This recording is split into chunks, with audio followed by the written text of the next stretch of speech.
Okay, compared to Cesar Mancao, Glenn Dumlao's affidavit seems to reveal more details about the deaths of PR man Bubi Ducer and his driver Emmanuel Corbito.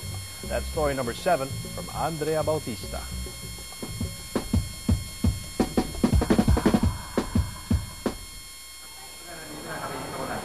Kumpara kay Cesar Mancao, mas konti ang NBI agents na nakabantay kay dating Police Senior Superintendent Glenn Dumlao.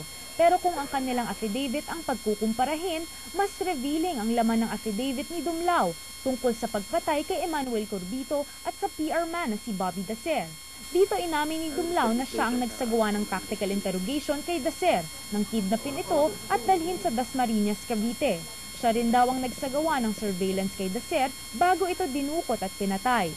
Si Dumlao rin daw mismo ang sumunog ng mga dokumento na nakuha kay Dacer. Bukod dito, nabanggit din sa affidavit ang umano'y nangyaring komprontasyon sa pagitan ni Mancao at ni former PNP Intelligence Officer Michael Ray Aquino tungkol sa pagkuha sa budget na gagamitin sa operasyon.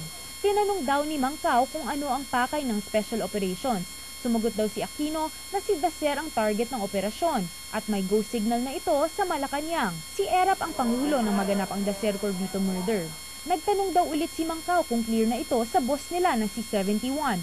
Ang sagot ni Aquino, sila na daw ang bahala sa kanya.